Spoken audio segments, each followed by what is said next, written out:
ministre. Merci. Xavier Paluskevich. Merci Madame la Présidente. Madame la Ministre, chère Amélie, évidemment, je m'associe à mes collègues pour vous féliciter de cette nomination. Et a fortiori, cela a été dit, moi-même, je fais partie de cette commission des finances. Et donc, ça nous rapproche, évidemment. Le nouveau report accordé au Royaume-Uni pour organiser une sortie ordonnée de l'Union européenne est l'illustration que le régime politique européen est soumis à une réalité financière et économique. Aussi, vous le rappeliez, nous n'avons pas à décider et pour les Britanniques, et je pense qu'il est véritablement important de le rappeler. La France a été intransigeante sur le report d'1 an pour lequel plaidaient les autres États membres, et nous pouvons nous en féliciter. Nous féliciter car le Royaume-Uni n'a nullement apporté quelques nouveaux autres éléments ou rempli les conditions fixées par le Conseil européen du 22 mars dernier. La date butoir du 31 octobre est plutôt pertinente, à mon sens, car elle est la date d'installation de la nouvelle Commission européenne.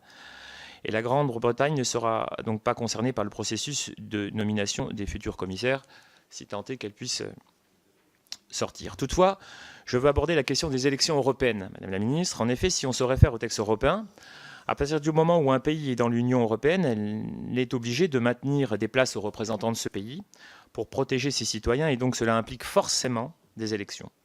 Ceci étant, si le Royaume-Uni confirme sa participation aux élections européennes, il y aura donc des députés de la Grande-Bretagne qui siégeront.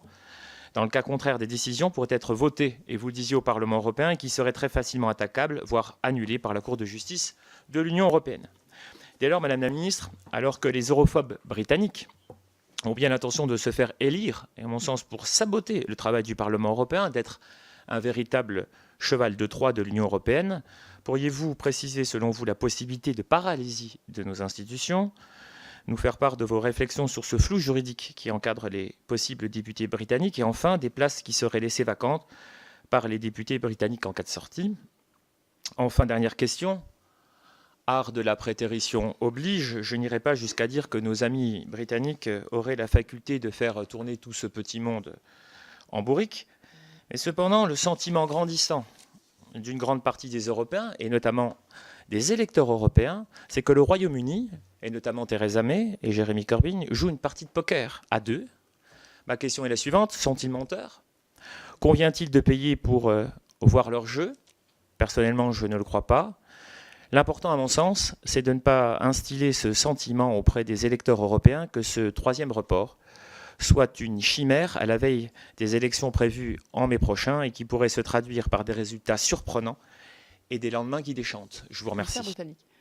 Quant à la question qui rejoint également celle de notre collègue Xavier Paluskevich, plutôt de monsieur le député Xavier Paluskevich, a-t-on aujourd'hui des garanties sur le fait que les Britanniques, s'ils sont présents au Parlement européen, ne prendront pas part aux décisions? La réponse, à ce stade, suite à la décision du Conseil, n'est pas positive. Pour la simple et bonne raison que si le Conseil européen avait commencé à statuer sur les procédures internes du Parlement européen, nous aurions été là aussi dans une grande confusion juridique. Et par ailleurs, si nous voulons collectivement modifier des choses à ce titre, il faudrait aller au droit primaire et donc au traité. Et donc ratifier un protocole ou une modification du traité dans les délais qui nous sont impartis semble également très difficile.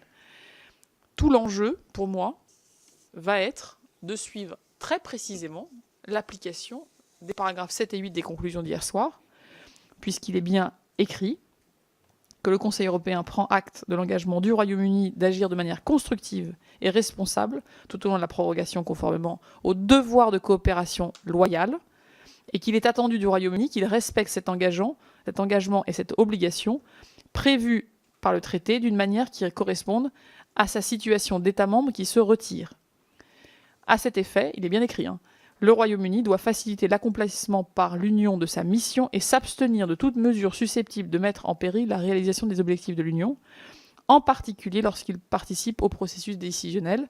Le paragraphe 8 stipule bien que, en plus de tenir des réunions au titre de l'article 50, les 27 États membres continueront de se réunir séparément à tous les niveaux pour débattre des questions liées à la situation qui se présentera après le retrait du Royaume-Uni et qui veut dire surtout les enjeux futurs. Nous pourrons en discuter au cours des prochaines semaines. pour vérifier que ces articles s'appliquent donc dans leur esprit, au-delà de leurs lettres. Monsieur Paluskiewicz, je crois avoir répondu aux autres parties sur la place des sièges vacants, potentiellement après un départ des Britanniques. La règle est très claire. Typiquement pour la France, si les Britanniques participent ou ne participent pas, il y a une différence de 5 sièges. Il est stipulé qu'en cas de départ des Britanniques, ces 5 sièges reviendraient dans la liste des candidats éligibles devant donc siéger aux candidats qui auraient, à la suite des élections, été sur cette liste. Donc la procédure mécanique fait que ces sièges ne resteront pas vides et que peut-être que des candidats arriveront, en tout cas plus tard, si c'est le cas, en tout cas après le 31 octobre, au Parlement européen.